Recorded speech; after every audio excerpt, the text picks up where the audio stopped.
నమస్కారం. ఈరోజు మన సమాజాన్ని కనుక మనం పరిశీలించినట్టయితే వీరుల కథలని చూడటానికి ఆసక్తి చూపుతూ ఉన్నారు సినిమాల రూపంలో ప్రజలు. అదేవిధంగా వాస్తవిక ఘటనల నేపథ్యం సినిమాలు చూడడం ఎక్కువ ఇంట్రెస్ట్ చూపిస్తున్నారు. అలా దేశభక్తికి సంబంధించి పక్కన ఉన్న పాకిస్తాన్లో జరిగే యాక్టివిటీస్ సంబంధించి ఇటుపక్క బంగ్లాదేశ్ సంబంధించి ఇప్పటివరకు మనం చూసాం. మన తెలుగువాడు వీరుడు ధీరుడు అమరుడు అయినటువంటి కల్నల్ సంతోష్ బాబుకు సినిమా కనుకైతే బ్రహ్మరథం పడతారు. ఎలా చైనాకి మనకి వెపన్స్తో యుద్ధం చేయకూడదు, అగ్రిమెంట్ అది. బట్ బోర్డర్లో గస్తీ జరుగుతున్నప్పుడు మాటలతోనే ఏదైనా జరగాలి, కాదు కుదిరినప్పుడు జస్ట్ మ్యాన్ హ్యాండ్లింగ్ అన్నట్టు. మన వల్ల ధర్మం ప్రకారం ఏంటి, అవతల వాడు తోక జాడించేంత వరకు, అవతల వాడు మన మీదకి వచ్చేంత వరకు మన వాళ్ళు వాళ్ళని ఏం చేయరు. అది మీ అందరికీ కూడా తెలుసు. పూర్వకాలం కూడా జరుగుతుంది అదే. నిన్న మహాభారతం సిరీస్లో కూడా నేను అదే చెప్పున్నాను. డైలీ ఈవినింగ్ ఇస్తారు క్యాటెడ్ డివోషన్ ఛానల్లో మహాభారతం. అందులో ప్రజెంట్ వనపర్వంలో ఉన్నాను అనమాట, అరణ్యపర్వం దగ్గర. అక్కడ ద్రౌపది గుర్తు చేస్తూ ఉండింది, ఒక రాజు అన్నవాడు ఎలా ఉండాలి, మనం అడవిలో ఉన్నాం, మన రాజ్యం మనం తీసుకున్నప్పుడు ధర్మం చెప్తూ ఉంటాడు. ఆ ధర్మ ప్రకారమే మనం ఫాలో అవుతుంటారు. ఆ ధర్మాన్ని చెబుతూ ఇప్పటి వరకు మనం భారతదేశం సినిమాలు అన్నప్పుడు మనం చూపించిన అన్నీ కూడా పాకిస్తాన్కి సంబంధించి ఇక వేరే దేశం సంబంధించి చూపించాం. ఇప్పుడు నా తెలిసి ఫస్ట్ టైం అనుకుంటా ఫుల్ లెంత్ సినిమా అన్నప్పుడు చైనా దురాఘాతాలకు సంబంధించి రాబోతుంది. Battle of Galwan. మన Salman Khan films, Apoorva Lakhia director, Chitrangada Singh heroine, Salman Khan వచ్చేసి హీరో. సల్మాన్ ఖాన్ 110 కోట్లు ఇచ్చారని, ఆ అమ్మాయికి హీరోయిన్కి 2 కోట్లని. ఈ వేలో సినిమా వచ్చేసి రేపు ఏప్రిల్ 27 ఐ థింక్స్ రిలీజ్ కాబోదు. April 27, April 16. మన డిసెంబర్ 27న వచ్చేసి మన పవన్ కళ్యాణ్ వస్తుంది, సల్మాన్ ఖాన్ బర్త్డే. దాంతో చిన్న టీజర్ ఇచ్చున్నాను. ఆ టీజర్లో చావంటే ఎందుకు భయం, అది ఏనాడైనా రావాల్సిందే కదా, ఎప్పుడైనా వస్తుంది కదా. ఎదురుగా లోయలు, అదే ఎదురుగా చైనా సైనికులు మన సైడ్ వస్తున్నారు. ఇది మన బార్డర్, మన దేశం మన కాపలా ఉన్నాం. అది జూన్ 15, 2020 కరోనా సమయం.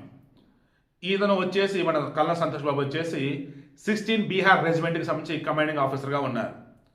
సో నైట్ వస్తున్నారు, సైనికులు ఉన్నారు, యుద్ధం చేయకూడదు, వెపన్స్ వాడకూడదు, ఇంకేం చేయాలి, కర్ర తీసుకుంటాడు. టీజర్లో అదే చూపించాడు. రేపు సినిమాలో మిగతా చూడవచ్చు. ఈ వీడియో మెయిన్ ఇంట్రెస్ట్ నేను చెప్పదలుచుకుంది, ఇప్పటి వరకు భారతదేశానికి సంబంధించి దేశభక్తి సినిమాలు అన్నప్పుడు పాకిస్తాను, బంగ్లాదేశ్, లైక్ ఈ వేళ ఇప్పుడన్నా శ్రీలంక వచ్చింది. చైనాకి సంబంధించి ఫుల్ లెంత్ సినిమాలు రాలని నాకు తెలిసి. ఈవెన్ చైనా వాడు యదవ పనులు వచ్చేసి ప్రపంచానికి తెలుసుకుని చాలా తక్కువ. వాడు చేసే యుద్ధాలు గొప్పతనం వాడు చెప్పించుకుంటాడు. బట్ ఇప్పుడు వాడి యదవ పనులు మాత్రం చూపించబోతూ ఉన్నాం. వాడిది గ్లోబల్ టైమ్స్ అని ఉంటుంది వాళ్ళ పత్రిక. ఆడు ఆత్మను గోవాల ఏది మన సినిమాని ఆపాలంట. పీపుల్ లిబరేషన్ ఆర్మీ అంటారు, పిఎల్ఏ అంటారు వాళ్ళ ఆర్మీని.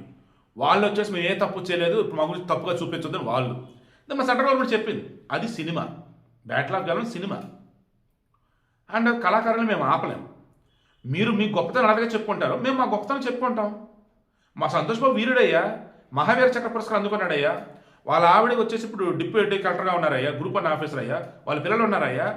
దెన్ మరి వాళ్ళకంటే తెలియాలి కదా, వాళ్ళ కథ తెలియాలి కదా, వాళ్ళ ఇంటి మనిషి కదా. అండ్ సంతోష్ బాబు అమ్మ నాన్న కూడా తెలియాలి కదా. అదే సినిమాలో చూపించబోతూ ఉన్నారు. మా భారతదేశం చెందిన వీరుడి యొక్క కథ అది. మీకు మాకు అబ్బే వడరా బాబు అని చెప్పేసి సింపుల్గా తెచ్చి అవతల పడేశారు. బట్ చైనాడు భయపడుతున్నాడు. ఎందుకు, ఆ రోజు మన వాళ్ళు చనిపోయింది 20 మంది. ప్రభుత్వ అధికారిక లాంఛనాలతో మన అంత్యక్రియలు కూడా జరిపాం, గౌరవవందనం ఇచ్చున్నాం, గుర్తింపు ఇచ్చున్నాం వీరులని.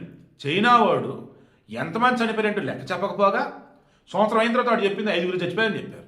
బట్ రష్యన్ ఏజెన్సీ కానీ రిమైనింగ్ ఇంటెలిజెన్స్ ఏజెన్సీలు ఉంటే చూసారా, గొడచారు ఉంటారు కదా వాళ్ళకి. చైనాలో కూడా వాళ్ళు చెప్పింది ఏంటంటే 40 మందికి పైగా చనిపోయారు. కనీసం అంత్యక్రియలు వాళ్ళ కుటుంబ సభ్యులు తప్ప మిగతా ఎవరూ లేకుండా చేశారంట. అంటే దిక్కుమాలిన సావు, దిక్కుమాలిన తనంగా అంత్యక్రియలు. అదే ఆ దేశ సైనికులు వాడు ఇచ్చిన గౌరవం. అది కూడా ఎందుకు చూపిస్తారో చూద్దాం. మన సంతోష్ బాబుతో పాటు వీరుల గురించి సినిమాలు చూపించబోతున్నారు. తూర్పు లడక్, చలి, కొండల ప్రాంతం, లోయల ప్రాంతం, అక్కడ ఓన్లీ చేతులతోనే వాళ్ళని ఆపాడు.